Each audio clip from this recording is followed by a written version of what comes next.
Hello बच्चों, कैसे हैं? सब बढ़िया। तो स्टार्ट करते हैं आज की क्लास। विद्युत क्षेत्र के एकांक आयतन में ऊर्जा। ये वाली जो क्लास है वो लास्ट क्लास है चैप्टर फर्स्ट की। तो जो विद्युत क्षेत्र बना हुआ है, किसी भी आवेश की वजह से विद्युत क्षेत्र बना हुआ है, उसके अंदर एनर्जी कितनी है? एनर्जी होती है क्या? हाँ होती है, तभी तो बल लगता है। अरे किसी इंसान में एनर्जी होगी तभी तो मान लीजिए किसी भी वस्तु पे वो बल लगा पाएगा। एनर्जी उसके अंदर है ही नहीं तो बल कहाँ से लगाएगा? तो वो जो विद्युत क्षेत्र बन रखा है, मान लीजिए ये हमारे पास आवेश है, इसके कारण विद्युत क्षेत्र बन रखा है और यहाँ पे कोई आवेश रख रखा है, तो यहाँ पे कुछ ना कुछ एनर्जी होगी। तो वो एनर्जी कितनी है उस एकांक विद्युत क्षेत्र के अंदर, एनर्जी का मान कितना है वो ज्ञात करते हैं।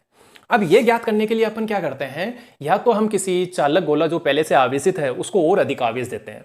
और अधिक आवेश देने से क्या फायदा होता है कि वहां पे हमें कुछ कार्य करना पड़ेगा। कार्य क्यों करना पड़ेगा? उसका रीजन ये है कि जो चालक गोला है, मान लीजिए आपने ये वायर लगाया और यहां से आवेश देना प्रारंभ किया, तो यहां पर जो पहले से आवेश उपस्थित है वो आवेश क्या करेगा, इस पे प्रतिकर्षण का बल लगाएगा। और प्रतिकर्षण का बल लगाएगा तो आपको क्या करना पड़ेगा, उस प्रतिकर्षण बल के विरुद्ध कार्य करना पड़ेगा। और हमारे द्वारा ये जो किया गया कार्य है वो कहाँ पे स्टोर हो जाएगा? विद्युत क्षेत्र में स्टोर हो जाएगा, स्थिर ऊर्जा के रूप में। उसी की वैल्यू आपको ज्ञात करनी है। या आप ऐसे भी कह सकते हैं कि हमारे पास ये जो चालक गोला है, दो प्रकार से कर सकते हैं। एक तो फर्स्ट वाला जो बताया आपको, सेकंड वाला ये है कि ये जो हमारे पास चालक गोला है, इसका आप गोले का आयतन कम कर दीजिए। गोले का आयतन कम करेंगे तब भी एनर्जी की वैल्यू बढ़ती है। कैसे? क्योंकि विद्युत क्षेत्र का आयतन बढ़ जाता है। ये क्या है सर, विद्युत क्षेत्र का आयतन? ऐसे देखो, इधर ये मेरे पास चालक गोला और ये इस पे मान लीजिए प्लस आवेश दे रखा है, और इसकी वजह से जो विद्युत क्षेत्र बन रखा है वो यहां तक बन रखा है। ठीक है, अंदर की साइड में आपको पता है ये 0 होता है। तो अभी जो विद्युत क्षेत्र बन रखा है वो कितने आयतन में बन रखा है? इतने में, ये वाला। यदि आप इसका गोले का आयतन कम कर देते हैं, इतना कर देते हैं हटा के, तो ये वाला पार्ट भी तो आ जाएगा। ये वाला पार्ट मतलब गोले का आयतन कम करने पर विद्युत क्षेत्र का आयतन बढ़ता है। इससे भी एनर्जी स्टोर होती है। कैसे? क्योंकि यहां पे ये जो प्लस प्लस आवेश हैं, मान लीजिए हमारे पास ये जो प्लस प्लस आवेश यहां स्थित हैं दोनों, ठीक है। अब क्या करेंगे, ये दोनों आवेश थोड़े पास में आएंगे, थोड़े पास में आएंगे तो ये कौन सा बल लगा रहे हैं एक दूसरे पे? प्रतिकर्षण। तो पास में लाने के लिए हमें क्या करना पड़ेगा? इस प्रतिकर्षण बल के विरुद्ध कार्य करना पड़ेगा।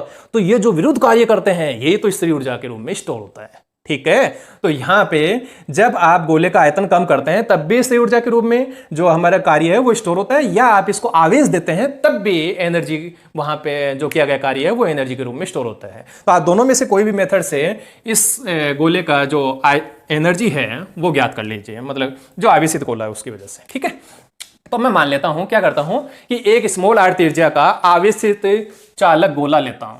ये लीजिए, ये आवेशित चालक गोला लिया, इसकी त्रिज्या है स्मॉल r। मैं क्या करता हूं, इसको संपीड़ित करता हूं। जैसे संपीड़ित करूंगा तो गोले का आयतन कम होगा।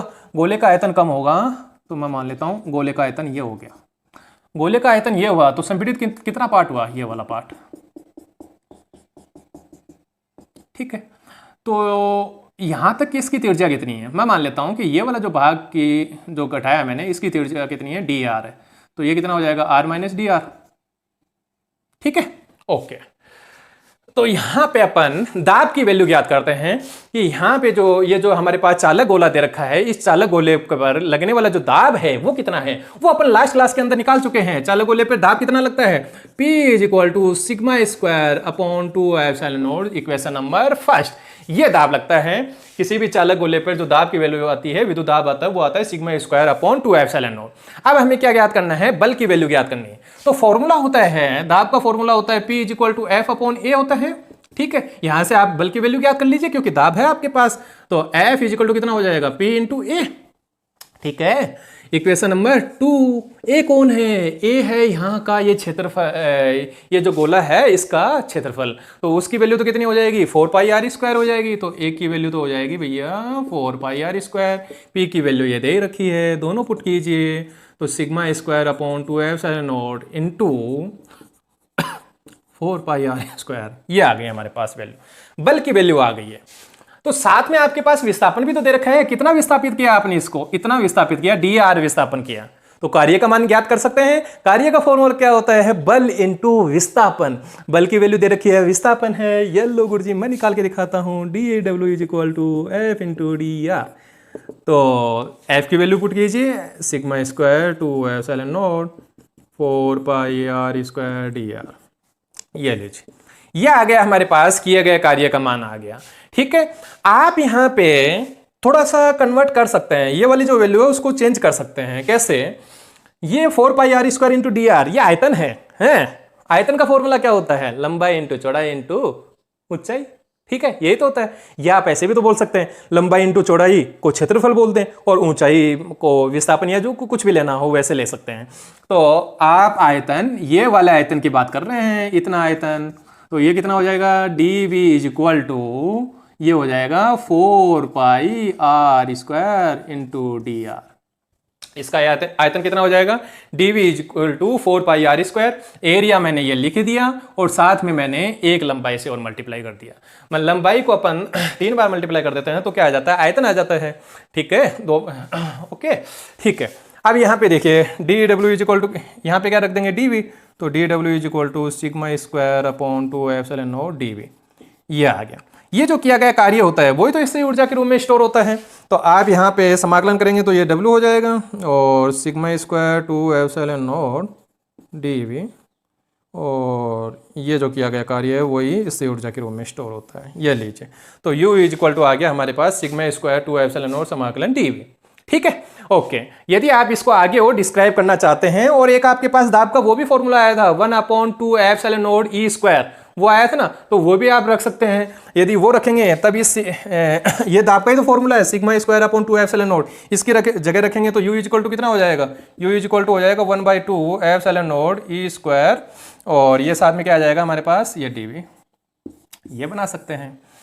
आपको क्या चाहिए? एकांक आयतन में पर यूनिट वॉल्यूम चाहिए आपको, तो कितना हो जाएगा? एकांक आयतन के लिए हमारे पास से फॉर्मूला क्या हो जाएगा? एकांक आयतन में उपस्थित ऊर्जा क्या कहलाती है? ऊर्जा घनत्व कहलाता है। उसे बोल देते हैं ऊर्जा घनत्व बोल देते हैं। तो ऊर्जा घनत्व को कोई ऐसा नहीं है कि अपन डिस्क्राइब करने के लिए कुछ अलग से डिस्क्राइब करें, उसको स्मॉल u से व्यक्त कर देता हूं। और एकांक आयतन में तो ये कितना हो जाएगा? W/V। यदि ये V कर दिया तो इसको भी V कर दो, वरना dW चल रहा है तो इसको भी dW चलने दो, तो कितना हो जाएगा? U is equal to σ²/2ε0। यह लीजिए, ये वैल्यू आ गई हमारे पास, ऊर्जा घनत्व की वैल्यू आ गई U इज इक्वल टू σ²/2ε0। इससे निकालेंगे तो ये वाला dV कट जाएगा, ये बच जाएगा 1/2ε0 E²। और एक जो फॉर्मूला आया था 1/2 सिग्मा E आया था, वो रखेंगे तो उसके द्वारा भी हमारे पास वैल्यू क्या आ जाएगी? उसके लिए 1/2 सिग्मा E आ जाएगी। ये होता है ऊर्जा घनत्व। मतलब हमारे पास कोई भी एक चालक गोला है, आवेशी चालक गोला, उसके कारण जो विद्युत क्षेत्र बन रहा है, उस विद्युत क्षेत्र में कितनी एनर्जी है वो आप इन फॉर्मूले से ज्ञात कर सकते हैं। ठीक है, तो ये टॉपिक तो हुआ कंप्लीट। इसके बाद में एक छोटा सा और टॉपिक है, उसके बारे में भी बात कर लेते हैं अपन। ठीक है, तो जिसको भी स्क्रीनशॉट लेना है वो ले लीजिए, फिर आगे स्टार्ट करते हैं। करें, चलिए।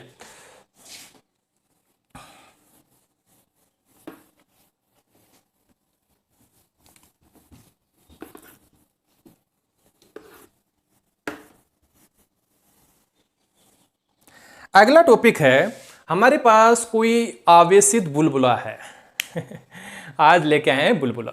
क्या सर, क्या क्या लेके आ रहे हो? बस ये लास्ट है। आवेशित बुलबुला है और वहां पे आपको दाब आधिक्य का मान ज्ञात करना है।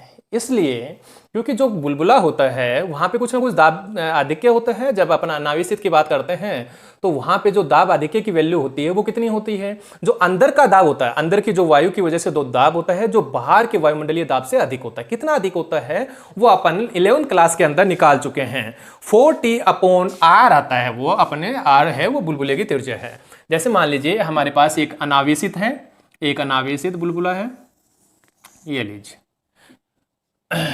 एक सतह और ये दूसरी सतह।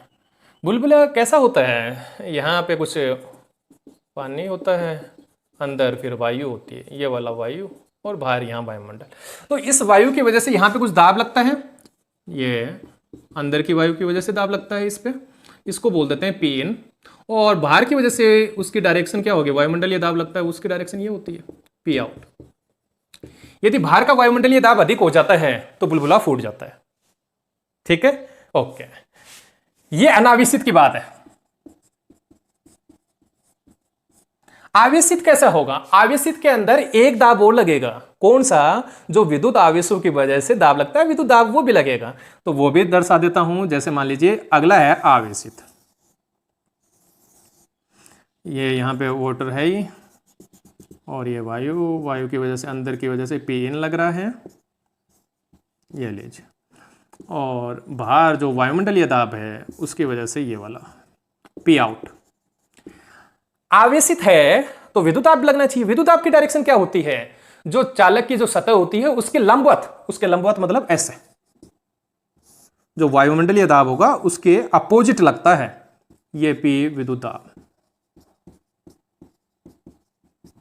ठीक है, तो यहां पे अपन कुछ वैल्यू ज्ञात करते हैं कि कब तक एक आवेशित बुलबुला है वो फूटता नहीं है, और उस पे चार्ज की वैल्यू कितनी हो जाती है उस समय तक, और सिग्मा की वैल्यू, पृष्ठ आवेश घनत्व की वैल्यू कितनी हो जाती है, वो सारी चीजें अपन निकालते हैं। ठीक है, तो आपको पता है कि अनावेशित जो बुलबुला होता है वहां पे दाब आधिक्य कितना होता है? दाब आधिक्य वहां पे होता है PEX, दाब आधिक्य को PX से व्यक्त करते हैं, P इन माइनस P आउट, मतलब अंदर वाला जो दाब होता है वो बाहर वाले दाब से अधिक होता है। ठीक है, कितना अधिक होता है? वो होता है PEX 4T upon R। Are क्या है यहाँ पे? इस बुलबुले की त्रिज्या है, और T क्या है? यहाँ पे पृष्ठ तनाव है, इस बुलबुले का पृष्ठ तनाव है। ठीक है, ओके। जब हमारे पास अनावेशित है तब हमारे पास वैल्यू कितनी आती है दाब आधिक्य की? PEX is equal to 4T upon R आता है। लेकिन जैसे ही मैं इसको आवेशित कर देता हूं तो यहां पे एक दाब वो लगता है, P विद्युत दाब लगता है, जिसकी वैल्यू कितनी होती है आप अच्छी तरह से जानते हैं, P विद्युत दाब कितना होता है भाई? Sigma square upon 2 epsilon not, upon last class के अंदर निकाल चुके हैं। ठीक है, ये भी लगेगा, ये लगेगा। इसकी डायरेक्शन क्या है? इसकी डायरेक्शन ये वाली है, तो ये कितना हो जाएगा टोटल हो जाएगा हमारे पास ये जो PEX लग रहा है। देखिए PEX की रिजल्टेंट डायरेक्शन क्या है?